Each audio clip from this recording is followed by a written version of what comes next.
Olá, pessoal. Aqui é o professor Eduardo Cabral, sou professor do curso de Engenharia Civil da Universidade Federal do Ceará, e eu trago nesse vídeo o meu entendimento de como se deu a dinâmica do desabamento da ponte Juscelino Kubitschek lá na cidade de Estreito, do Maranhão. Tá? Bom, primeiramente, eu queria comentar que esse vídeo ele é uma manifestação pessoal, não tem nenhuma ligação com a universidade. Tá? Eu sou professor da área de patologia e recuperação, portanto me interesso, né, pelo assunto. Segundo, se tem a necessidade de entender esses mecanismos de desabamento com o intuito de prevenir outros acidentes. A gente precisa aprender com a aviação. A aviação, quando tem um desastre, os técnicos, todo mundo se une, vai ao local e tenta entender o que aconteceu.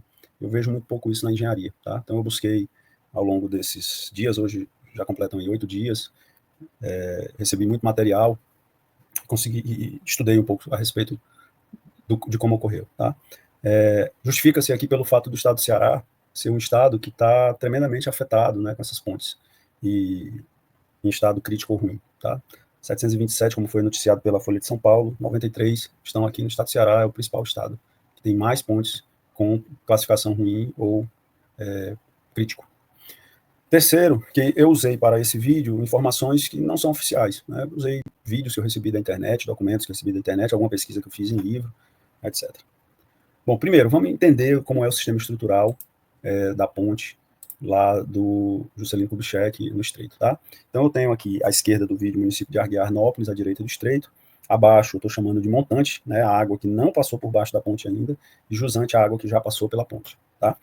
Essa ponte é dividida em 5 estruturas. Então começa aqui numa junta A, tá, que é esse ponto aqui, até uma junta B. Então daqui para cá eu tenho uma estrutura de concreto peristática, e aí começa a parte do vão. Observa que eu tenho a primeira zona de dano aqui no meio, né, e depois entra um longo balanço até chegar aqui na junta C, tá?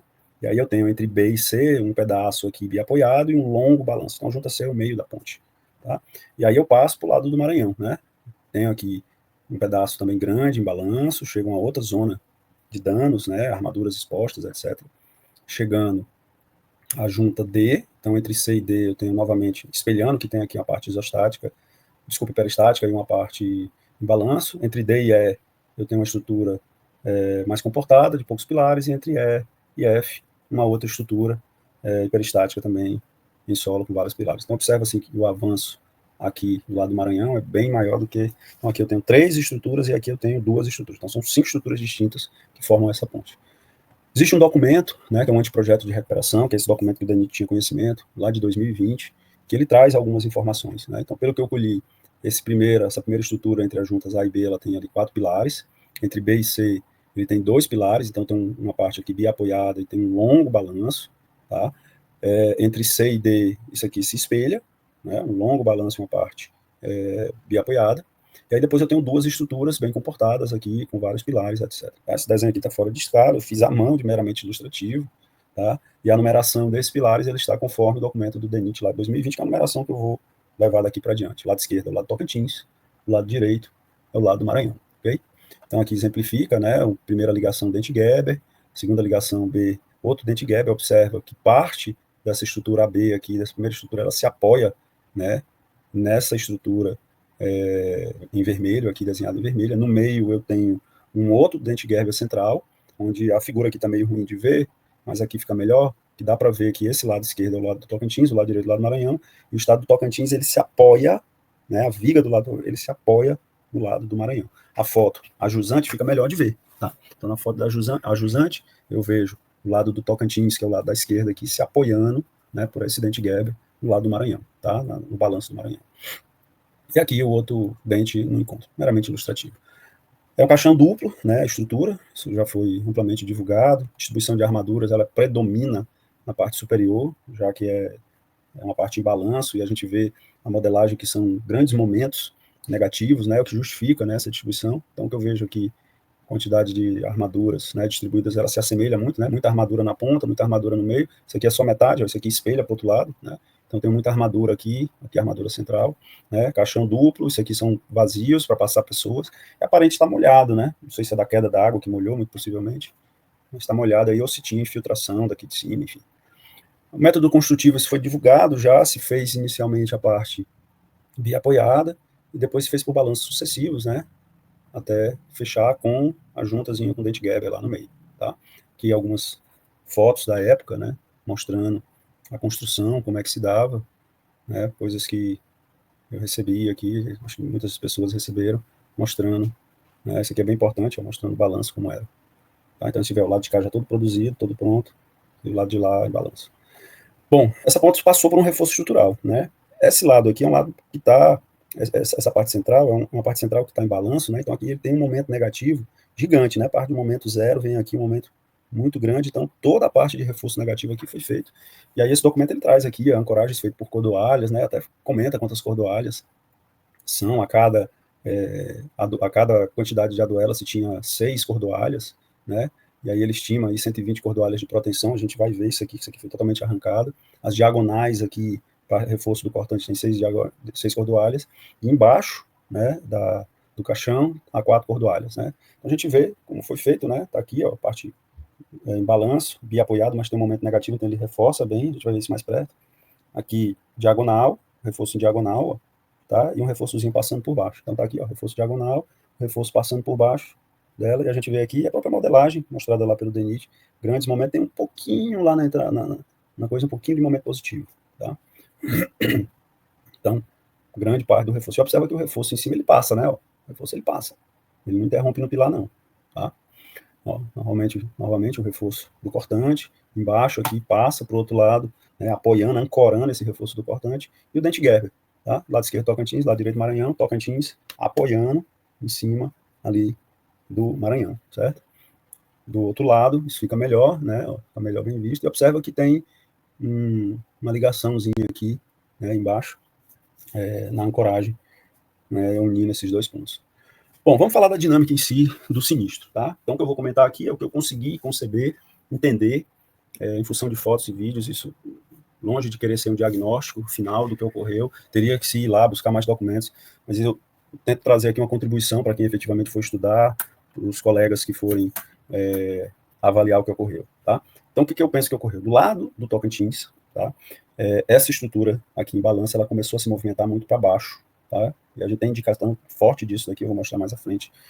E ela é apoiada aqui, tem esse outro apoio, e isso gerou, né, um binário aqui, descendo aqui, subindo do outro lado, e penso eu que ele elevou, né, ele aumentou aqui, a gente vai ver numa foto seguinte que houve essa movimentação dos dentes Gerber lateral, né, esse aqui já foi depois do evento, você observa que aqui, ó, tá mais alto do que esse, né, então acho que esse aqui talvez tenha se movimentado, né, para cima, isso aqui tenha ruído, você vê que ele está ligeiramente, né, inclinado, mostrando que descalçou e aí desceu esse lado de cá, né, pode ser que ele tenha empurrado e puxado, enfim, isso justifica também um pouco que a gente vai ver nesse vídeo, né, um vídeo amplamente divulgado nas mídias, né, quando o vereador estava fazendo.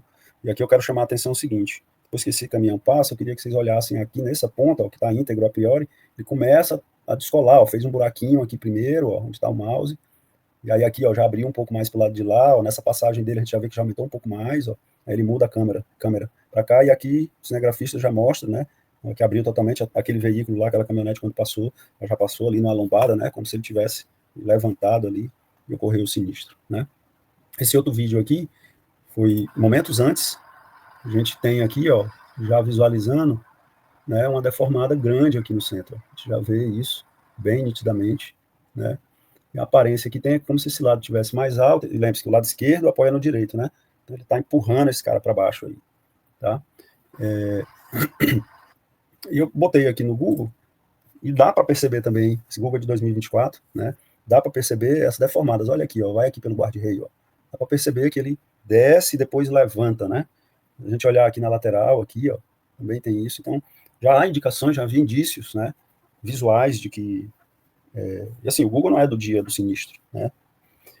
Outra coisa, no próprio relatório de 2020, ele traz lá umas fotos de junho de 2000 que mostram, né, que eu imagino que tenha sido as obras de recuperação, os cabos já rompidos. Né? Quando esses cabos rompem, né, eles gradativamente vão, né, fazendo com que essa estrutura ela vá se deslocando, né, os dois caixões lá eles vão, né, descendo, e aí a tendência aqui, como o do Tocantins se apoia no do Maranhão, ele está empurrando do Maranhão ali para baixo. Né?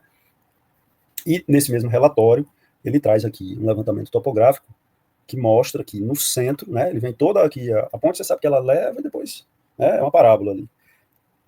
E a gente vê que no centro aqui, ó, dos apoios, né, ele sobe e aqui tem um dente, né? Deixa eu voltar aqui no anterior que fica mais claro, ó. Passou do apoio P7, que é quem vem lá do estreito, né? P7, aí ele chega no meio, aí ele cai, a ponta dele estava caindo. E quem vem lá do Tocantins, ó, passou do P6, ele vai e cai. Então a gente já vê aqui, ó, pela topografia, pela cota, que o lado do Tocantins, tá? Porque aqui está invertido, mas eu sempre tenho falado Tocantins do lado esquerdo, o lado do Tocantins está mais baixo que o lado do Maranhão, e o Tocantins se apoia no Maranhão. Então tudo leva a crer que o Tocantins, aquele braço do Tocantins, ele está empurrando o do Maranhão ali para baixo, naquele dente Gerber, né? E esse deslocamento, ele foi medido lá em 2014, né, 10 anos atrás. E já se tinha uma diferença para o grade original da ordem de 65 a 75, né, 65 do lado montante, 75 do lado jusante. Ou seja, essa ponte ela não só estava assim, mas ela já estava inclinada para um lado também, a ordem de 10 centímetros. Pode ser defeito no asfalto, pode, tá, mas já se tinha essas medidas de inclinação. Esse vídeo aqui, ele é bem interessante porque ele traz diagnóstico oral, né, das pessoas, dos transeuntes, e imagens no dia do colapso, pela manhã. O colapso aconteceu à tarde, né, pela manhã. Essa mulher tinha do lado, lá na divisa dela no meio, que é aquela falha, ela tocou na outra e já estourou. Tá estourado lá, passei agora, vai ver. Ele relata já, né, que quebrou aqui, ó. Ela afundou, deve dar uns 30 centímetros, já desceu o meio dela lá. Inclinando. Passei ainda, porque eu tô com medo de voltar. E, cara, lá, se não entrar uma intervenção para dizer assim, militar, só passa um carro só numa mão, devagar, para ficar sem fluxo, vai quebrar, esmagado. Não aguenta, cara. Tu vai ver isso, eu tô te falando, não é assim, não. Baixou mais ou menos só hoje, ela baixou meia-noite. Meia-noite, aquela topou as pontas que o concreto fissura. Topou que estourou. Fissura. Você vê que ele diz que baixou bastante, né? Então, esses relatos dos transeuntes, ele é importante, né, para o diagnóstico. E isso aí é o pilar P6, que é o pilar do lado do Tocantins, tá certo? É esse cara aqui, ó. É esse cara aqui, visão montante, tá? Montante e jusante, tá ok? A gente está aqui, ó, vai passar por baixo do lado do Tocantins. Bom, grande deslocamento. Passo seguinte, tá? O reforço foi todo arrancado. Então, essa imagem aqui que a gente vê aqui, ó, esse esbranquiçado, ele é o arrancamento completo do reforço, tá? Aparentemente, o reforço da própria ponte aqui, ele não arrancou não, tá? Pelo menos não tem aqui pela imagem. Agora aqui ele ficou totalmente arrancado. Então, o lado do Tocantins arrancou completo, tá? E esse arrancamento é o que deve ter feito mover, né, aquela parte inicial, dos pilares iniciais, tá? E o lado do Maranhão, ele arrancou até o pilar tá aqui, ó, daqui para cá não foi arrancado. Então, eu acredito, tá? Não vi imagens, mas eu acredito que a parte do Maranhão, a gente não teve ali grandes problemas naquelas estruturas para lá, tá certo? Por quê? Porque não se movimentou esse lado de cá, se movimentou pouco. Mas, volto a repetir, hipótese, não vi vídeo, se tiver vídeo aí, interessante, teria que se lá colocar, tá?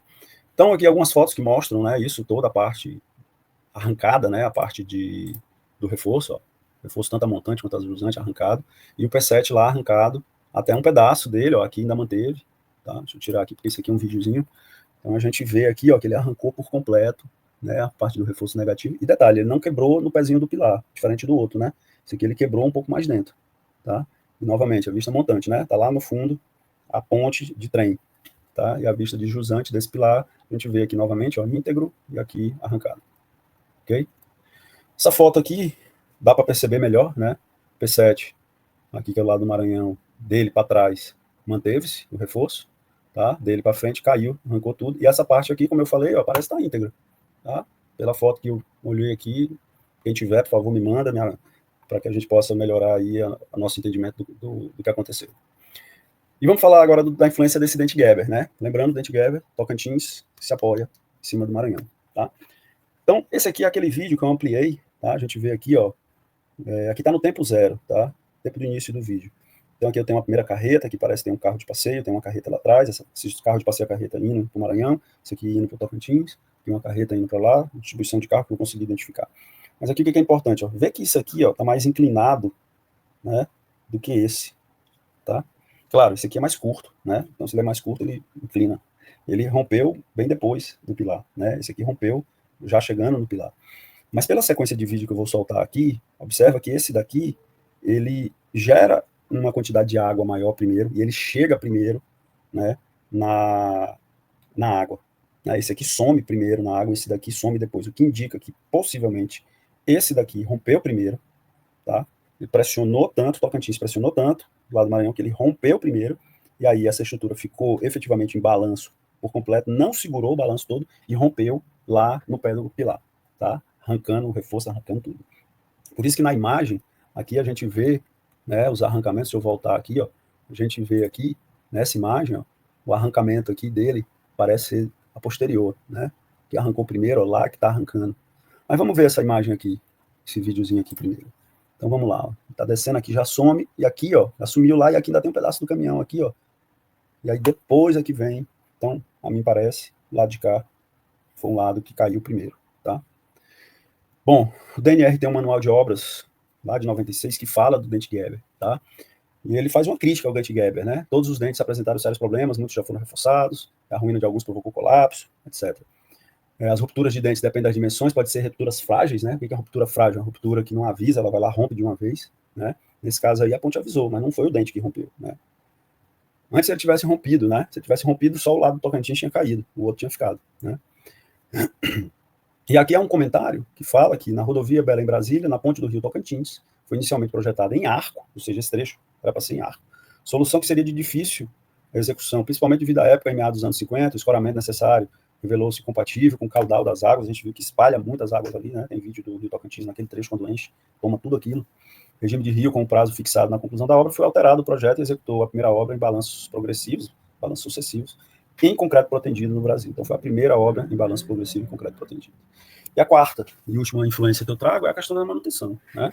Então isso aqui é um videozinho do pessoal lá do Estreito Informa, de 2018, já mostrando, ó, camadazinha de asfalto, aqui uma pequena camada de concreto, o cobrimento parece ser pequeno, armadura passiva, assim, emaranhada aqui, e essa daqui é a armadura ativa, a armadura de proteção, exposta. Se esses cabos rompem, né, a estrutura deforma. E, ao meu ver, foi isso que aconteceu. Esses cabos foram gradativamente rompendo, e a estrutura gradativamente descendo, o lado do Tocantins empurrando, né, o lado ali do Maranhão até ruir, né? Olha esses cabos aqui, ó. Essa armadura aqui tem que estar super protegida. Isso aqui, levando chuva, caminhão passando em cima, danifica, né? Só podia ruir mesmo. Então, para considerações finais, para concluir, né, o DENIT precisa urgentemente reabilitar essas 727 pontes, tá, que estão em estado crítico ou ruim, porque senão vamos ter mais acidentes como esse, tá? E aí, vem aí uma sugestão de quando for fazer essa reabilitação, que implante o sistema de monitoramento contínuo, tá? O que são esses monitoramentos contínuos? É colocar na ponte alguns sensores, pode ser acelerômetro, string gauge, sensor de velocidade de vento. O que eu sugiro aí? Bote sensor de corrosão, tá? Como esse aqui. Bote sensores, deflectômetros, strain gauges, algum sensor que mostre que essa ponte está se movendo, né? Está se movendo demais, aí emita um alerta. Esses sensores podem ser ligados ao aquisitor por cabo, mas já existe via Wi-Fi, que manda o sinal, onde o engenheiro, quem estiver monitorando isso, recebe na tela do computador dele, né? Então a gente pode ter esse monitoramento em tempo real. Vocês viram lá no vídeo que a ponte deu vários sinais, se deformou, né, mostrou, disse, olha, quebrou, olha, eu estou mal, eu estou caindo aqui, e não deram acesso, né? Então havia farto material, informava o estado precário da ponte, tem relatório de 2020, relatório de 2014, relatório de 2008, né? Existem vários, tinha vários materiais aí. E por fim, eu queria deixar uma mensagem, né, principalmente para os estudantes, né, para a sociedade em geral, né, um sinistro desse para a engenharia é muito ruim, né? Dizer que a engenharia estrutural, em pontos, mas a engenharia estrutural, no geral, brasileira, ela é uma das melhores do mundo, tá?